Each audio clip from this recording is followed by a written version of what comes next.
Bonjour, je vous dis bonjour dans le Seigneur. Je vais vous expliquer un petit bout de mon témoignage. Moi, j'ai pas été élevé dans un foyer chrétien, j'ai été élevé dans un foyer où il n'y avait pas la paix. J'ai grandi comme ça et à l'âge de 16 ans, on m'a proposé de la drogue. Alors j'ai pris cette drogue et quand le soir j'ai été me coucher chez moi, l'ennemi est venu m'attaquer.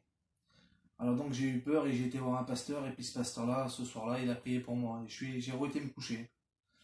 Et quand j'étais me recoucher, l'ennemi est venu m'attaquer et vraiment j'ai passé une vilaine nuit. Alors le lendemain, on est parti avec les campings, on est parti sur la région de Lyon. Et quand on a été sur Lyon, mes parents m'ont pris, puis ils m'ont emmené voir des docteurs, mais pas n'importe quel docteur. Ils sont partis m'emmener voir des psychiatres. Et je comprenais rien, j'avais 16 ans, et à l'âge de 16 ans, du jour au lendemain, j'ai commencé à prendre des cachets. Je prenais 26 cachets par jour. Et du jour que j'ai pris ces cachets, j'ai commencé à rentrer dans un monde d'angoisse. À l'intérieur de mon cœur brûlait constamment et dans mes oreilles ça bourdonnait et je ne trouvais pas le sommeil. Les mois passaient et je ne trouvais pas le sommeil. Jusqu'à un temps où j'ai ouvert la mort de mon père et puis là il y avait une arme. Et j'avais décidé de me mettre une balle dans la tête, mais si je commettais cet acte-là, j'aurais pas été au paradis. Alors je ne l'ai pas fait et puis j'ai été voir ma mère et j'ai demandé à ma mère qu'elle m'emmène à l'hôpital pour que je puisse dormir. Alors ils m'ont emmené à l'hôpital et là j'ai dormi pendant 3 jours et au bout de 3 jours quand je me suis réveillé, tous ces angoisses, tout ce mal-être encore est revenu sur moi. Alors j'ai demandé à ma mère de rester à cet hôpital-là. Et quand j'ai resté à cet hôpital-là, au bout d'un mois, je suis sorti, puis on est parti avec les campings et puis on est parti sur Perpignan et quand on était à Perpignan, ma mère m'a dit Peter viens prendre tes cachets. Alors j'ai levé la tête au ciel et j'ai dit Seigneur je veux en prendre juste un cachet et je veux que ça me passe.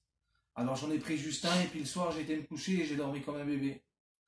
Et au fil des jours qui passaient, mon état s'améliorait, jusqu'à un temps où je suis redevenu bien.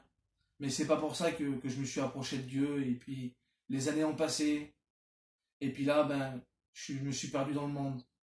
Et à un tel point que tout ce que me donnait le monde, je le prenais parce que ces angoisses et ce mal-être est redevenu sur moi. Alors pour tout ce que me donnait le monde, alors je le prenais et puis là j'ai commencé à prendre des drogues. Je prenais des drogues dures. Et quand j'allais me coucher le soir, l'ennemi me disait que je m'en sortirais pas. L'ennemi me disait que mon père et ma mère un jour ils allaient mourir et moi j'allais rester tout seul. Alors j'ai fait une prière à Dieu. J'ai dit Seigneur, si tu veux que je m'en sorte réellement, maintenant Seigneur, je veux que tu me sortes de là. Et puis on est parti sur la région de Toulouse. Et sur la région de Toulouse, c'est là que j'ai rencontré ma compagne.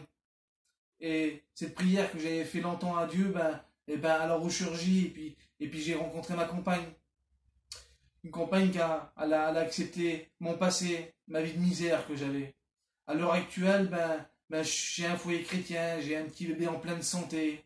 Je me lève le matin, je suis en paix, le soir je me couche, j'ai la tranquillité. Tout ce que je demande à Dieu, Dieu me l'accorde. Aujourd'hui, je suis réellement un chrétien. Tout ce que je demande à Dieu, Dieu me l'accorde.